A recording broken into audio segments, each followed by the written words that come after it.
What's going on, Leo? Welcome to your weekly forecast for the week of December 21st through the 27th of 2020. I appreciate you so much for being here. You know it's a big week. We got Jupiter and Saturn. It is the great conjunction. What a major thing. This is closing out 200 years of Earth, and we're entering 200 years of air. This is a 20-year cycle that was in Taurus in your 10th house. So there's some of that energy that's closing out where it's kind of like if you don't know the legacy you're on or the path that you're supposed to be on in life right now, like things will get kind of, in a sense, difficult. But I think that now, especially with this happening in your 7th house here of Aquarius, like it's so important to make sure that you're connecting with the right people in life and to make sure that, you know, you're finding a balance and you're not getting lost in the opinions of other people, but really being a true Leo. You know, not forgetting whether your sun's there, your rising's there, like really just embodying that Leo energy and not getting too lost in the opinions of other people and making sure that when it comes to relationships, there is a balance, there is a harmony, there is this like shared understanding of like where you want to go in life and what you want to accomplish, and to make sure that like they let you be the Leo that you are, that you want to shine, and to make sure that like you see them for their unique self as well, and that you're able to embody that. So it's definitely a lot of energy that just moved into your 7th house, and especially with Uranus in your 10th house, and they're going to start squaring that. I mean, this is definitely, fixed signs are getting hit pretty good right now with some pretty like out of this world energy. So I think that it's going to really change the way you go about like your goals, change the way you go about the people in your life that you connect with, but to not, you know, get too lost in what's going on with other people, and to really embrace what you need to feel good, what you need to see the beauty in life, and, you know, connect with those people that bring you the beauty. It's very important, especially with the moon coming into Aries in your 9th house, right during all this, you know, this conjunction here. It's going to make the first core square to the sun and Mercury now in your 6th house. So I think you kind of just had this energy leave your 6th house, but then the sun's coming right back into it. So I think you're still going to kind of have like that residue of possible stress, or just like trying to like maybe be more humble than a Leo should be, right? Leo doesn't need to be humble. Leo wants to be go out there, and the 6th house is kind of humbling, kind of like more the mundane, deal with other people, be of service.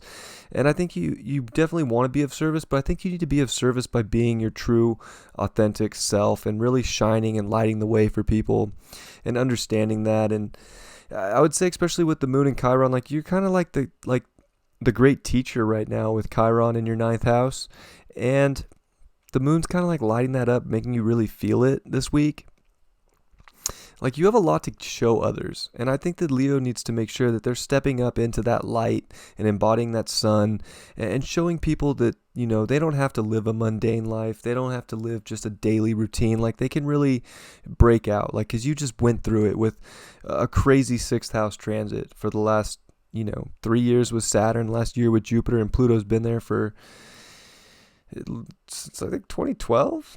So it's been a long time, like 8 years, maybe earlier than that, 10 years. So it's been a long time.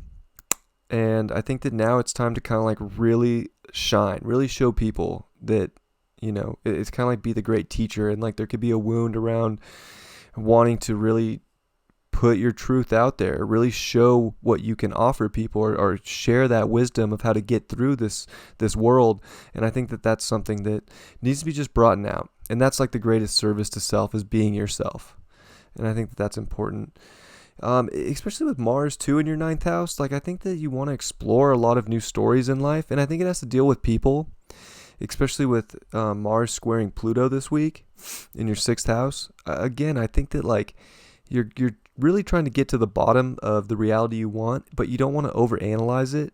You really just kind of want to let the intuition come in and then express that and be that, that teacher in that aspect of like letting that come through and then acting on it. So it's kind of a lead by example, I would say, for Leo. Like the more the Leo can just lead by example right now and illuminate the path, the more people are going to see it, and the more that they're going to really step up.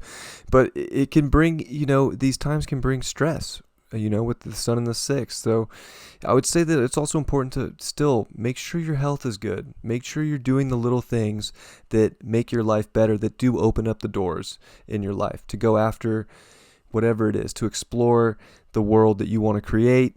And, maybe things are getting shaken up when it comes to the outer world here with Uranus in the 10th, and they're just going to start squaring all that energy. So you're kind of getting a taste of that now.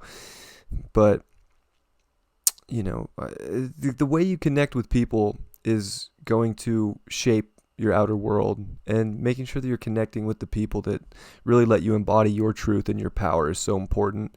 Neptune squaring the nodes, with the nodes here in your 11th and 5th house, that's a big deal. It's like you can't just do it all for yourself.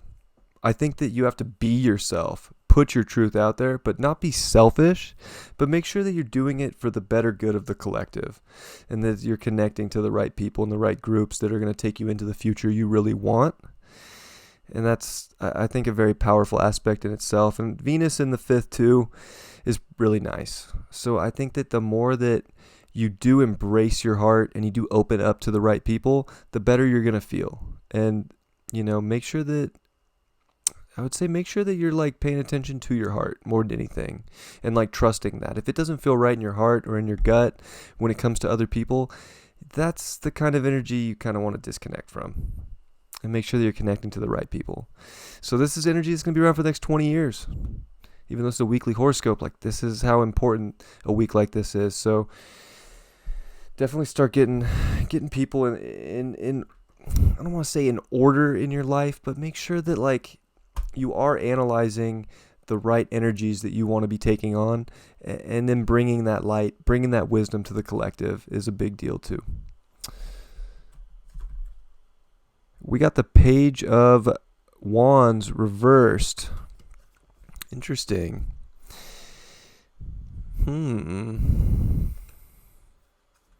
Not the card I was expecting for Leo. I would say that you have the message, but maybe there's something just about like not wanting to put it out there. Like maybe it kind of does come back to that Chiron in Aries in your 9th, of like not wanting to step into that new role of like giving the information out, and maybe not feeling like empowered enough to do it. But maybe that's the thing, is like you really just need to turn this card upright in your life and really embody your power to be a great teacher to this world, to this collective, and to share that wisdom. And if you're not ready for that, then there's no shame in bringing in more knowledge too, and hitting some sort of philosophy that does vibe with you, that is going to open up doors in your life. So maybe there's just in a sense more information that needs to come in to find the confidence, or it's just like you need to just step up to the plate and deliver the message of how to be a Leo, of how to be in love with self, of how to open up the heart, and how to have the courage and the passion to do it. I love you very much, Leo. I'll catch you next time. Peace.